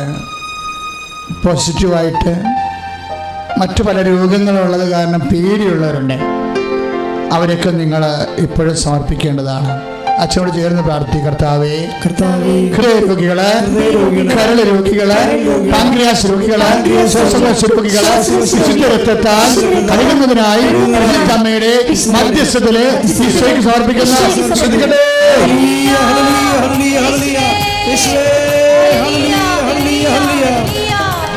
തിരുക്കരത്താൽ താങ്ങിയെന്നെ തിരുരക്തത്താൽ കഴുകണമേ. തിരുക്കരത്താൽ താങ്ങിയെന്നെ തിരുരക്തത്താൽ കഴുകണമേ. പെരുമഴ പോട്ടെ, പെരുമഴ പോട്ടെ. യേശുവിൻ രക്തം, യേശുവിൻ രക്തം, യേശുവിൻ തിരുരക്തം, യേശുവിൻ രക്തം, രക്തം യേശുവിൻ രക്തം യേശുവിൻ തിരുരക്തം. പരിശുദ്ധ പരമദിവ്യകാരുണ്യത്തിന് ആരാധനയും സ്തുതിയും പുകഴ്ചയും ഉണ്ടായിരിക്കട്ടെ. ഇവിടെയുള്ള മുതുക് മുഴുവൻ ഇങ്ങനെ പൊളിഞ്ഞു കീറിയിരിക്കുന്നവരെ, ശരീരം മുഴുവൻ പണ്ട് കുരുക്കളുണ്ടായിരുന്നു, പിന്നീട് അത് കറുത്ത പൊട്ടുകളായിട്ട് അവശേഷിച്ചു. പക്ഷെ കറുത്ത പൊട്ടുകൾക്ക് ഇപ്പോഴും ഭയങ്കരമായിട്ടുള്ള പൊള്ളുന്ന പോലുള്ള വേദന ഉള്ളവരുണ്ട്. അങ്ങനെയുള്ള ത്വക്ക് രോഗികളെ നമ്മൾ ഇപ്പോഴും കർത്താവിന്റെ തിരുസന്നിധിയിൽ സമർപ്പിക്കുക. ത്വക്ക് രോഗികളെ, വിസർപ്പ രോഗികൾ, സോറിയാസിസിൻ്റെ രോഗങ്ങളുള്ളവർ, വെരിക്കോസ് രോഗികൾ, ഇതൊക്കെ പറയുമ്പോൾ കേൾക്കുമ്പോൾ സുഖമാണെന്നല്ലാതെ ഇതൊക്കെ ഒന്ന് വന്നാലേ എപ്പോഴും വേദനയും പൊട്ടി ഒലിച്ച് ചോര ഒലിച്ചുകൊണ്ട് നടക്കും, വേദനയായിരിക്കും, ഇപ്പോഴും ഒരു പനിക്കൂറായിരിക്കും, നീരായിരിക്കും. ഇങ്ങനെ കുറേ നീര് രോഗികളുണ്ട്. അവരെല്ലാം നിങ്ങൾ ഓർക്കണം, ഇപ്പോൾ അവരെല്ലാം സമർപ്പിക്കണം. ഇത് കൃപാസന അൾത്താരയിലാണ്. നിങ്ങൾക്കറിയാം, 10,000-കണക്കിന് മനുഷ്യർ സാക്ഷ്യം പറയണ സ്ഥലമാണ്.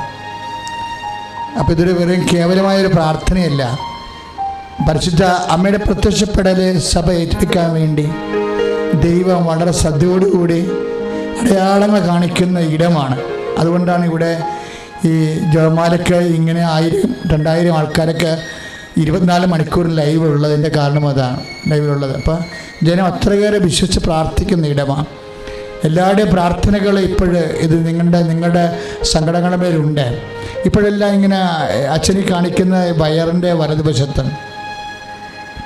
അടിഭാഗമായിട്ട് എന്തോക്കെ ഇങ്ങനെ മരവിച്ച് ഇരിക്കണ, അകത്ത് പഴുപ്പുള്ള പോലെ കാണുന്നു. നാളെ മറ്റന്നാളെ പൊട്ടണ പോലെ നമുക്ക് തോന്നുന്നു. പഴുപ്പ് പുറത്ത് വരുന്ന രോഗിയാണ്. ആ രോഗിയെ കർത്താവ് ഇപ്പോൾ സ്പർശിച്ച് സുഖപ്പെടുത്തിക്കൊണ്ടിരിക്കുകയാണ്. ശ്രുതിക്കട്ടെ ഹല്ലേലൂയ, ഹല്ലേലൂയ, ഹല്ലേലൂയ, ഹല്ലേലൂയ, ഹല്ലേലൂയ, ഹല്ലേലൂയ. യേശുവേ നന്ദി, ഹല്ലേലൂയ, ഹല്ലേലൂയ, ഹല്ലേലൂയ. യേശുവേ സത്യമാകണമേ, ഹല്ലേലൂയ, ഹല്ലേലൂയ, ഹല്ലേലൂയ. പരിശുദ്ധ പരമദിവ്യകാരുണ്യത്തിന് ആരാധനയും സ്തുതിയും പുകഴ്ചയും ഉണ്ടായിരിക്കട്ടെ. കഴുത്തിന് വേദന ഉള്ളവരെ സമർപ്പിക്കാൻ നമ്മൾ,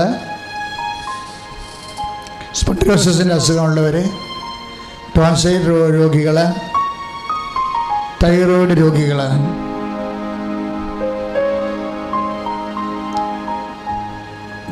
അവരെല്ലാം കഴുത്തെ തൊട്ട് തന്നെയാണ് പ്രാർത്ഥിച്ചുകൊണ്ടിരിക്കേണ്ടത്.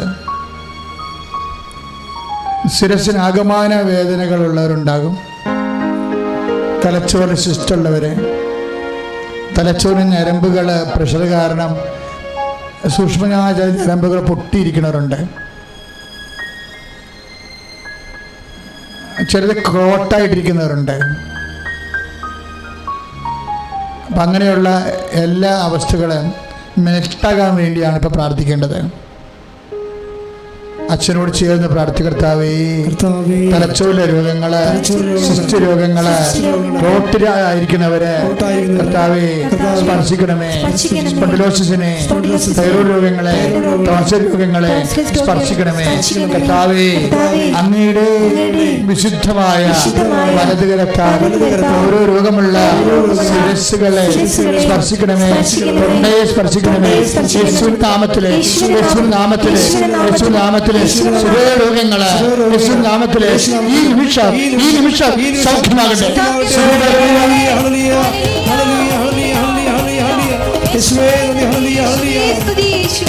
രോഗമെല്ലാം മാറിടട്ടെ, കഷ്ടമെല്ലാം നീങ്ങിടട്ടെ. രോഗമെല്ലാം മാറിടട്ടെ, കഷ്ടമെല്ലാം നീങ്ങിടട്ടെ. തിരുമുറിവിനാം സുഖപ്പെടട്ടെ, തിരുമുറിവിനാം സുഖപ്പെടട്ടെ. പരിശുദ്ധ പരമദിവ്യകാരുണ്യത്തിന് ആരാധനയും സ്തുതിയും പുകഴ്ചയും ഉണ്ടായിരിക്കട്ടെ. പരിശുദ്ധ പരമദിവ്യകാരുണ്യത്തിന് ആരാധനയും സ്തുതിയും പുകഴ്ചയും ഉണ്ടായിരിക്കട്ടെ. പരിശുദ്ധ പരമദിവ്യകാരുണ്യത്തിന് ആരാധനയും സ്തുതിയും പുകഴ്ചയും ഉണ്ടായിരിക്കട്ടെ. മക്കളെ, അരക്കെട്ടിന് മുഴുവൻ ഡിസ്ലൊക്കേഷൻ വന്നവരെ, നടുവിന് കുറേ മനുഷ്യരെ 4 ഡിസ്ക് വരെ ഡിസ്ലൊക്കേറ്റ് ചെയ്തവരെ ഒറ്റ പ്രാർത്ഥന കൊണ്ട് നേരെയായിട്ടുണ്ട്. അവരൊന്ന് കൃപാസന സാക്ഷ്യം വന്നിട്ടുണ്ട്. അപ്പം അരക്കെട്ടിന് വീക്കമുള്ളവർ, അവിടെ നീർക്കെട്ട് വീഴുന്നവർ, കിടക്കാൻ പറ്റാത്തവർ, ജോലി ചെയ്യാൻ പറ്റാത്തവർ, നിവരാൻ പറ്റാത്തവർ, കുനിയാൻ പറ്റാത്തവർ, നടക്കാൻ പറ്റാത്തവർ, അതിൻ്റെ പേര് കിടന്നു പോകുന്നവർ എല്ലാവരും ഒന്ന് ഓർക്കുക മക്കളെ. അവിടെ എല്ലാം കൈകൾ വെച്ചുകൊണ്ട് പ്രാർത്ഥിക്കണം. വാതരോഗികൾ, താഴേക്ക് കാലിന് താഴേക്ക് ബലം കുറഞ്ഞവർ, നീരുള്ളവർ, ഭയങ്കരമായിട്ട് ശരീരത്തിന് ഭാരം തോന്നുന്നവരെ എല്ലാം ഇപ്പോഴും പ്രാർത്ഥിക്കേണ്ടതാണ്. ചുമ്മാ നീരിറങ്ങി വീഴുന്നവരുണ്ട്, ശരീരത്തിൽ ഇങ്ങനെ എപ്പോഴും ഇങ്ങനെ തലനീരിറങ്ങിക്കൊണ്ടേയിരിക്കുന്നവരെ. ചില സമയത്ത് നമുക്ക് മരുന്ന് തരുന്ന ഡോക്ടർ തന്നെ മനസ്സിൽ വിചാരിക്കും ഒരു അത്ഭുതം നടന്നാലേ ഈ രോഗി സുഖപ്പെടുത്തുള്ളൂ.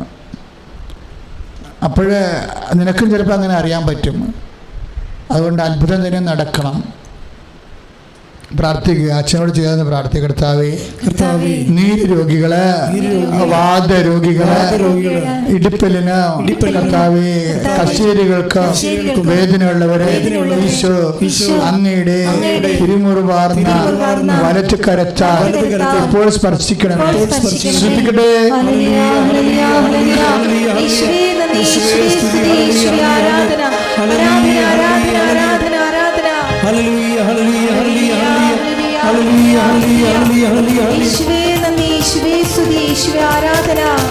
മടുപ്പുകൂടാതെ പ്രാർത്ഥിക്കാം, വിശ്വാസത്തോടെ പ്രാർത്ഥിക്കാം.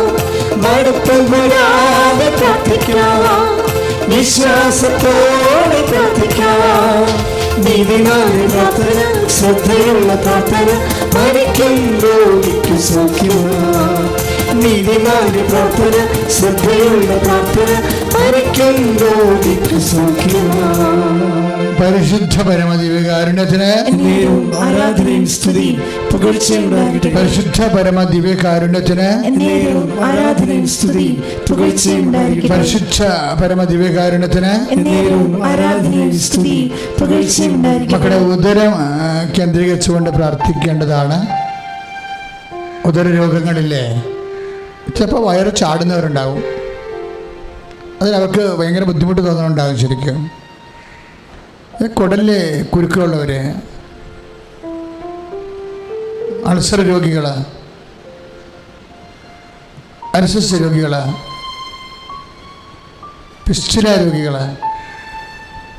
PCOD രോഗികൾ, ഗർഭാശയത്തിലും അണ്ടാശയത്തിലൊക്കെ സിസ്റ്റുള്ളവർ, പിരീഡ്സ് റെഗുലർ അല്ലാത്തവർ, പിരീഡ്സ് ഇല്ലാത്തവർ, മക്കളില്ലാത്തവർ, പിരീഡ്സും മാസങ്ങളോളം ദിവസങ്ങളോളം നിന്നിട്ട് പൊറുതിമുട്ടി പുറത്തിറങ്ങാൻ പറ്റാതിരിക്കുന്നവർ, ഭയങ്കര പുകച്ചിലും എരിച്ചിലും വേദന അനുഭവിക്കുന്നവരെ എല്ലാവരും അടിവേറ്റ് സമർപ്പിച്ചുകൊണ്ട് ശ്രദ്ധിക്കട്ടെ. അമ്മ നിങ്ങൾക്ക് വേണ്ടി മധ്യസ്ഥം വഹിക്കുന്ന ശക്തമായ സമയമാണെന്ന് ഓർത്തുകൊണ്ട് വിശ്വാസത്തോടെ പ്രാർത്ഥിക്കട്ടെ. കർത്താവേ, നിന്റെ വിശുദ്ധ പൗരോഹിത്യത്തെ മഹത്വപ്പെടുത്തണമേ. കർത്താവേ, നിന്റെ വിശുദ്ധ പൗരോഹിത്യത്തെ മഹത്വപ്പെടുത്തണമേ. കർത്താവേ, നിന്റെ വിശുദ്ധ പൗരോഹിത്യത്തെ മഹത്വപ്പെടുത്തണമേ. കർത്താവേ, സഭയിലുള്ള സാന്നിധ്യം പ്രകടമാക്കണമേ. 35 വർഷം അർപ്പിച്ച കൃപാനയുടെ ശക്തിയാൽ കൃപാസാക്ഷാലെ ജീവനോടെ വർദ്ധിക്കപ്പെട്ട മധ്യസ്ഥതയിലെ നാമത്തിലെ സുഖം പ്രാപിക്കട്ടെ.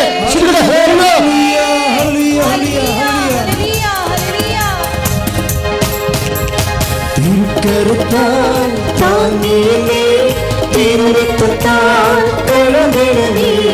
തിരുക്കരത്താൽ താങ്ങിയേ, തിരുരക്തത്താൽ കഴുകണമേ. തിരുമഴ പോലേ, തിരുമഴ പോലേ, യേശുവിൻ രക്തം, യേശുവിൻ രക്തം, യേശുവിൻ തിരുരക്തം, യേശുവിൻ രക്തം, യേശുവിൻ രക്തം, യേശുവിൻ തിരുരക്തം. പരിശുദ്ധ പരമദിവ്യകാരുണ്യത്തിന് ആരാധനയും സ്തുതിയും പുകഴ്ചയും ഉണ്ടായിരിക്കട്ടെ. മക്കളെ, നമ്മളെ ജീവിതത്തിൻ്റെ കുറേ മേഖലകളെ സമർപ്പിക്കാൻ പോവുകയാണ്. വീട്, ജോലി, വിവാഹം, വഴി, വെള്ളം, വെളിച്ചം, ഇങ്ങനെ കുറേ ഭൗതിക സാഹചര്യങ്ങളില്ലേ. ഇപ്പം ചിലക്ക് പറയാം, എന്താ വെച്ചാൽ ഒരു വീട് കെട്ടിയാൽ പിന്നെ ചത്താലും കുഴപ്പമില്ലെന്ന്. അത്രയും അവർ വിഷമിക്കുന്നുണ്ടെന്ന് അർത്ഥം. വീട് കെട്ടണത് എന്തിനാണ്? സമാധാനം താമസിക്കാനല്ലേ. അപ്പം അവർ പറയാൻ എന്താ, ഒരു വീട് കെട്ടി കുഞ്ഞുങ്ങളൊക്കെ ഒന്ന് സുരക്ഷിതമായി ഉറപ്പുള്ള ഒരു ഭവനത്തിലായ പിന്നെ ചത്താലും കുഴപ്പമില്ല. ചിലർ പറയാൻ എന്താ വെച്ചാൽ ഈ മകൻ്റെ കല്യാണം വന്ന് കഴിഞ്ഞാൽ ഒരു കുഴപ്പമില്ല. 35 വയസ്സൊക്കെയുള്ള മക്കൾ ഗൂഗിൾ ബില്ല് വരാറുണ്ടേ, കല്യാണം ഒത്തു വരാത്തവർ. അപ്പം കല്യാണം ഒത്തു വരാത്തവർ എല്ലാവരും ആണിനെയും പെണ്ണിനെയും ഒക്കെ സമർപ്പിച്ച് പ്രാർത്ഥിക്കുന്ന സമയമാണ്. ചില കുടുംബങ്ങളിലൊക്കെ സമാധാനത്തോടെ ഭക്ഷണം കഴിച്ചിട്ട് മാസങ്ങളായി. കാര്യം ഓരോരുത്തരിങ്ങനെ ഓരോ ലൈനടിയല്ലേ. വിശ്വാസവും കുടുംബത്തിൻ്റെ മഹിമയും ദൈവത്തിൻ്റെ ചൈതന്യവും ഒന്നും നോക്കാതെ ഓരോരുത്തന്മാരിങ്ങനെ പല്ലടിച്ച് കാണിക്കുമ്പോൾ പുഴച്ചെന്ന് അകപ്പെട്ട്. നിങ്ങളെപ്പോഴും മനസ്സിലാക്കേണ്ട വിഷയം എന്താണ്? ഇപ്പോഴൊക്കെ ഉള്ളൊരു പ്രശ്നം എന്ന് വെച്ചാൽ നമ്മുടെ പെൺപിള്ളേരൊക്കെ ഇപ്പം ഞാനൊരു 10-21 ലക്ഷത്തോളം ആൾക്കാരെ കൗൺസിൽ ചെയ്യുന്ന ഇടയ്ക്കൊക്കെ വിളിച്ച് പറയും. എന്തിനങ്ങനെ പറയണമെന്ന് അറിയാമോ? ഞാൻ പറയണം നിങ്ങളൊന്ന് കേൾക്കാൻ വേണ്ടിയാണ്, അല്ല ഞാനിങ്ങനെ കേമത്വം പറയണമല്ല. നമ്മുടെ പെൺപിള്ളേർക്ക് പറയുന്ന ഒരു അബദ്ധം, ആരെങ്കിലും വഴിയെ പോകണവനെ കയറി പ്രേമിക്കും. പക്ഷെ അവൻ ഭയങ്കര സൂത്രക്കാരനായിരിക്കും. അതായത് 2 ആഴ്ചക്കുള്ളിൽ ഇവിടെ ചരിത്രം പോയിരിക്കും. മനഃപൂർവ്വം കളയണതാണ്. ഇവളെ വശീകരിച്ച് രാത്രി ഈ മൊബൈൽ എന്ന് പറയുന്നത് ഭയങ്കര സാധനമാണ്. രാത്രിയും പകലും വെളുപ്പിനെയും സംസാരിച്ച് സെൻറ്റി അടിച്ച് അവസാനം ഇവളെ ബോധം കളഞ്ഞ് എന്നൊരു അവസാനം ഇവൻ ചത്തുകളെ ആന വീണെന്നൊക്കെ പറഞ്ഞ് ഭയങ്കര ഡയലോഗും കുറേ വീഡിയോയൊക്കെ ഇട്ട് കൊടുത്ത് ചാകണമൊക്കെ കാണിച്ച് മറ്റുള്ള ചാകണം കാണിച്ച് ഇങ്ങനെ ഇവളെ പ്രാന്ത് പിടിപ്പിച്ച് ഇവളുമായിട്ട് ബന്ധപ്പെടും. പിന്നെ ഇവർക്ക് രക്ഷപ്പെടാൻ പറ്റത്തില്ല. പല പെമ്പിളും അകപ്പെട്ടിരിക്കുന്നത് ഇങ്ങനെയാണ്. പണ്ടൊക്കെ ഇങ്ങനെയൊക്കെ സംഭവിക്കണമെങ്കിൽ കുറേ മാസങ്ങളും വർഷങ്ങളും എടുക്കും. ഇപ്പോൾ 2 ആഴ്ച മതി. പല പെൺപിള്ളേരും അതിനനുസരിച്ച് ചാടിയതിന് ശേഷം പിന്നീട് പോരാൻ പറ്റാതെ അവൻ്റെ കൂടെ ഇങ്ങനെ അടിമയായിട്ട് പോകണതിൻ്റെ ഉദ്ദേശം ചരിത്രം നഷ്ടപ്പെടുകൊണ്ടാണ്. അപ്പം അതുകൊണ്ട് എൻ്റെ മാതാപിതാക്കളും എൻ്റെ പെങ്ങന്മാരും ഞാൻ പറയണത് കേൾക്കണം. ഈ വിഷയത്തിൽ നമുക്ക് ജാഗ്രത ഉണ്ടെങ്കിൽ ഒരു കുഴപ്പമില്ല. ചെന്ന് അകപ്പെട്ട് പോകണം. പലപ്പോഴും സംഭവിക്കുന്നത് വീട്ടുകാർക്ക് ചില സമയത്ത് കടങ്ങൾ വരും, ചിലപ്പോൾ രോഗങ്ങൾ വരും, ചിലപ്പോൾ അപ്പൻ ആശുപത്രിയിലാകും. അപ്പം അങ്ങനെയൊക്കെ വരുമ്പോൾ അതിന് കാശ് വേണ്ടി വരും. അപ്പോൾ ഇങ്ങനെയൊക്കെയുള്ള ഒരു കുടുംബത്തിൻ്റെ ബാലൻസ് പോകത്തില്ലേ? അപ്പോഴാണ് ഈ പെൺപിള്ളേർ ചുറ്റുകളി തുടങ്ങുന്നത്. പലപ്പോഴും പല പ്രണയ നാടകങ്ങളും ദുരന്ത നാടകങ്ങളൊക്കെ സംഭവിക്കുന്നത് കുടുംബത്തിൽ എപ്പോഴാണ് സാമ്പത്തിക തകർച്ച, രോഗത്തകർച്ച, ബിസിനസ് തകർച്ചയുടെ സമയത്താണ് ഇതുപോലെയുള്ള പരുന്തുകൾ വന്ന് കോഴിക്കുഞ്ഞിനെ റാഞ്ചണത്. എല്ലാവരും അപ്പം അമ്മമാരുടെ ചോദിക്കുമ്പോഴുണ്ട് ആ സമയത്ത് ഞാൻ ഭർത്താവിനെ കൊണ്ട് ആശുപത്രിയിലായിരുന്നു. എന്താണ് വീട്ടിൽ നടന്നെന്ന് ആർക്കും അറിയത്തില്ല. ആരുടെ കാര്യത്തിൽ ആർക്കും ശ്രദ്ധിക്കാൻ പറ്റാതെ റിലേ പോയി, കുടുംബത്തിൽ റിലേ പോയി. റിലേ പോകുമ്പോൾ ഇങ്ങനെ കണ്ടവൻ്റെ പിശാചിൻ്റെ പുറകെ പോകുമ്പോൾ അത് നേരത്തെ നല്ല മനസ്സാക്ഷി കൊടുക്കുകയാണ്, നല്ല വിശ്വാസം കൊടുക്കുകയാണെങ്കിൽ അതെങ്ങനെ കൊടുക്കും? നിങ്ങളുടെ ട്യൂഷനല്ലേ ഏറ്റവും പ്രധാനപ്പെട്ടത്. നിങ്ങൾ പോലും പള്ളിയിൽ പോകണയുടെ കുഞ്ഞുങ്ങൾ കാണുന്നില്ല, പ്രാർത്ഥന മുടക്കിയിരിക്കണം. അപ്പോൾ ദൈവമാണ് ആദ്യം പോണത്. പിശാച് വന്ന് കയറിയെന്ന് പറഞ്ഞിട്ട് കാര്യമില്ല. ദൈവം ആദ്യം പോയി കാണും. നിങ്ങൾക്കൊരു കാര്യം ഞാൻ പറഞ്ഞു തരാം, വളരെ സുഖിപ്പിക്കണ രഹസ്യം പറഞ്ഞു തരാം. ദൈവം ഈ ഭൂമി വെച്ച് നിങ്ങളുടെ കുടുംബത്തിൽ നിന്ന് പോയെങ്കിൽ പിന്നെ ഒരിക്കലും വരത്തില്ല. നിത്യത വരെ ഇത് തന്നെ പരിപാടി. നിങ്ങൾ അനുഭവിക്കുന്ന അർത്ഥം വളരെ ശ്രദ്ധിച്ച് കൈകാര്യം ചെയ്യേണ്ടതാണ്. ഇത് വെള്ളരിക്കപ്പെടണമെന്നല്ല, നമ്മളെ ശ്രദ്ധയോടെ വേര് കെട്ടിയാൽ മാത്രമേ തോട്ടങ്ങളെ പോലും സംരക്ഷിക്കപ്പെട്ടതുള്ളൂ. അതാണ് കർത്താവിൻ്റെ കഥയിൽ എന്തുമാത്രം വേലി കെട്ടി നടക്കൊക്കെ പറഞ്ഞുകൊണ്ടിരിക്കും. പഴയ നിയമത്തിൽ പറയും ജോബ് ചുറ്റും വേലി കെട്ടി. വേലി ഒരു പ്രശ്നമാണ്. വേലി പൊളിഞ്ഞാൽ കണ്ടവൻ കയറിയത് തന്നെ.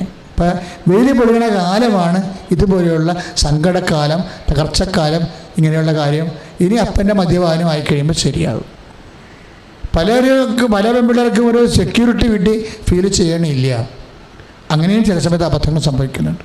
അപ്പോൾ ഇതുപോലെ തകർന്ന കുടുംബങ്ങളെയാണ് ഇപ്പോൾ ഓർക്കുന്നത്. അച്ഛനോട് ചോദിക്കുന്ന പ്രാർത്ഥി, കർത്താവേ തകർന്ന കുടുംബങ്ങള്, വിശ്വാസ തകർച്ച വന്ന കുടുംബങ്ങള്, തെറ്റായ ബന്ധങ്ങളിലെ ആത്മാവ് നഷ്ടപ്പെട്ട കുടുംബങ്ങള്, നഷ്ടപ്പെടാൻ പോകുന്ന കുടുംബങ്ങള്, പരസ്പരം സംസാരിക്കാത്ത കുടുംബങ്ങള്, സ്നേഹമില്ലാത്ത കുടുംബങ്ങള്, ജോലിയില്ലാത്ത കുടുംബങ്ങള്, വരുമാനം നഷ്ടപ്പെട്ടവര്, വിദ്യാഭ്യാസത്തിന്റെ തകർച്ചയുള്ളവര്, ജോലി ലഭിക്കാത്തവര്, അങ്ങനെ എല്ലാ മേഖലകളിലും വേദന അനുഭവിക്കുന്നവരെ ഈ നിമിഷം